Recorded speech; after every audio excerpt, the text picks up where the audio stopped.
Good morning. Thank you so much for joining us here at Developing Stories. The 2024-2025 academic session has ended in primary and secondary schools, but the rising cost of graduation and end-of-year parties in schools continue to resonate among parents. While both public and private schools mark the close of the academic year with ceremonies, the financial burden on parents, especially in private institutions, has become a growing concern. In this report, our correspondent Nifemi Abayomi examines the factors driving these soaring expenses and the attendant solution. Graduation day is meant to be a time of joy and celebration for both the pupil and the parent. A moment marking the beginning of a new chapter. Behind the chairs and photo session lies significant financial demand.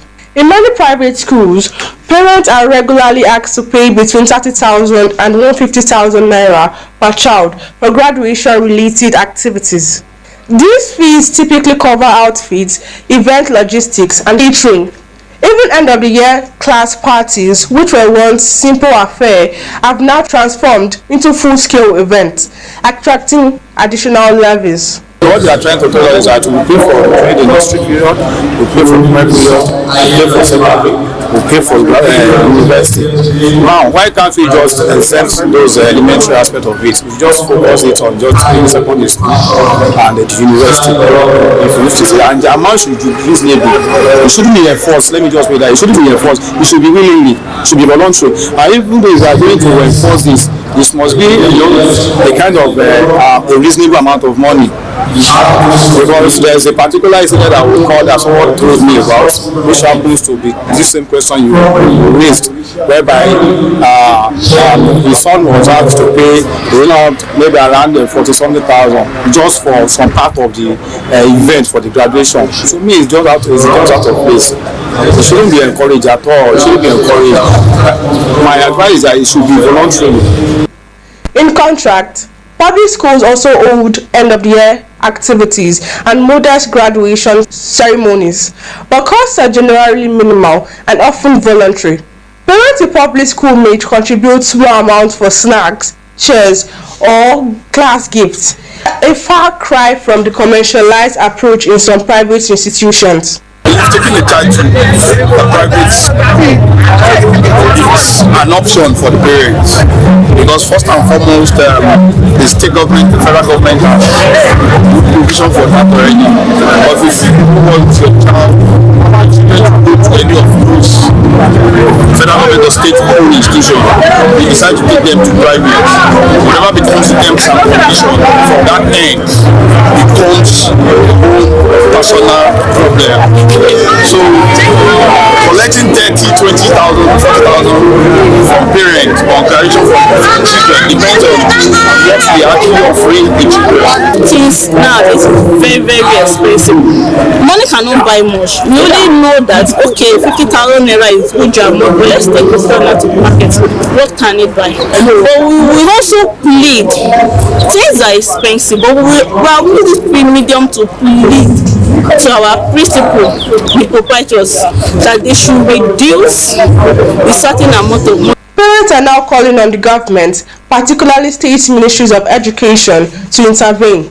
Education stakeholders agree that while it is important to celebrate milestones, schools must avoid turning moments of joy into opportunities for exploitation. In some other instances, it might not be outrageous. For instance, where the school fees per term is up to 1.something million naira per term. So if they are paying 40,000 naira as graduation ceremony charges, the parents there that put their children in such school, they feel that would be normal. But in a community where the income is very, very low, yes, and the students in the school within that community, they are from low-income families. Charging 50,000, 40,000 naira for graduation ceremony will be very, very outrageous. The graduation and end of the year season may be over for now, but the debate is just beginning. If left unaddressed, the trend of exorbitant charges in the name of graduation celebration will continue unchecked. Oluwanifemi Abayomi, Osrc News. The Joint Admissions and Matriculation Board has announced plans to screen over 500 exceptional candidates below the age of 16 seeking admission into tertiary institutions for their 2025-2026 academic session. According to the resolutions from the virtual meeting on Wednesday, the screening will be conducted from September 22 to 26 by a special technical committee set up by JAMB. A subcommittee led by Professor Tawhid Adedoja reported that the process will include subject-specific tests and a brief oral interview. The committee will also request results from the West Africa Examinations Council to verify the eligibility of some shortlisted candidates before the interviews. Out of over 1.9 million candidates who sat for this year's UTME, 599 scored above 300 but were below the minimum age of 16, prompting the screening initiative.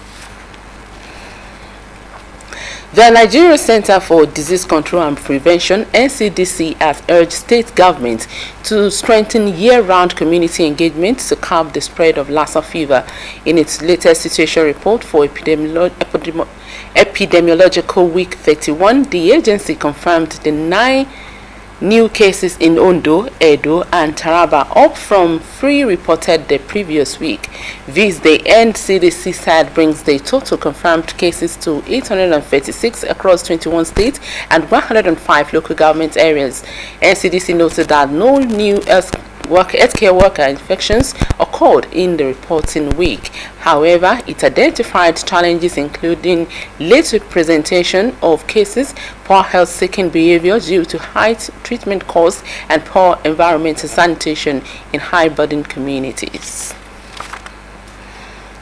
The National Emergency Management Agency (NEMA) has warned that the water level of Bakin Kogi Jimeta in Adamawa State has surpassed the warning threshold of 6.0 meters, posing a heightened risk of overbank flooding.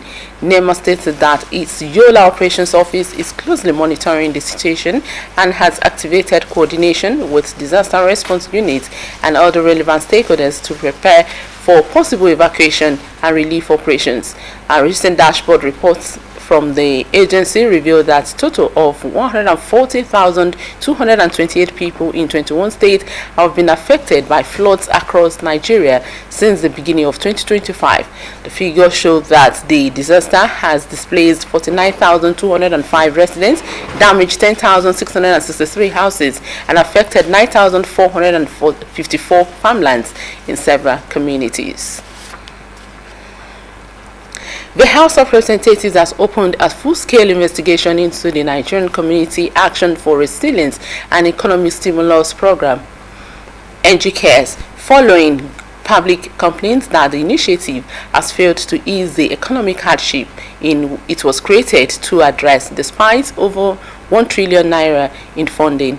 The chairman of the House Committee on Social Development and NGCARES, Abubakar Kusada from Katsina State, said the investigation would examine every stage of the program's implementation to uncover why the palliative scheme has not translated into real relief for millions of vulnerable Nigerians. According to him, the investigation will seek to establish whether the problem lies in mismanagement, diversion of funds, operational failures, or breakdown of accountability mechanism at the state level. Kusada said the House had been inundated with complaints from ordinary Nigerians, civil society groups, and community leaders who have alleged that the scheme has either bypassed its intended beneficiaries or been hijacked for purposes other than its original mandates.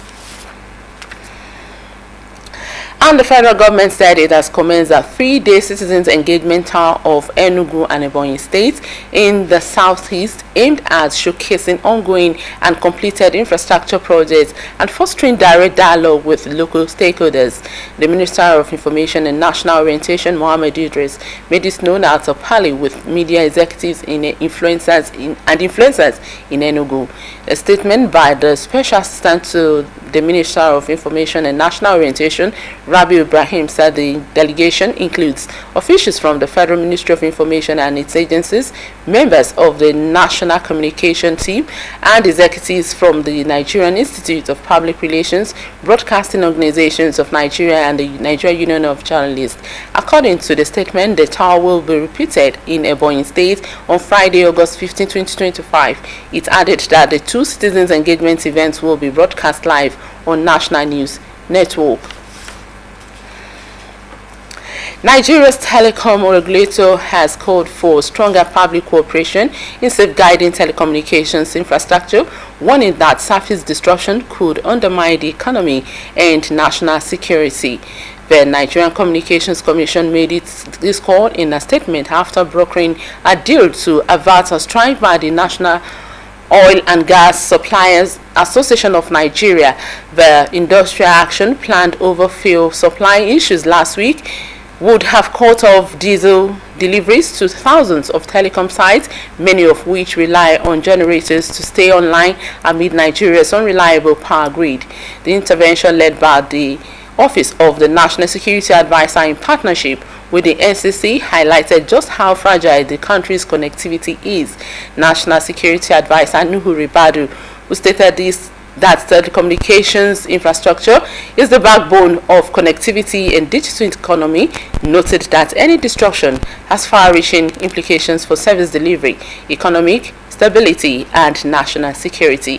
NCC Chief Executive Officer Aminu Meda said the agency will continue to enforce technical standards and work closely with security agencies, operators, and the public to safeguard these assets. He also urged Nigerians to see the infrastructure as a shared national asset that powers everything from business transactions to healthcare and education. And that's developing stories. Thanks so much for watching. Good morning.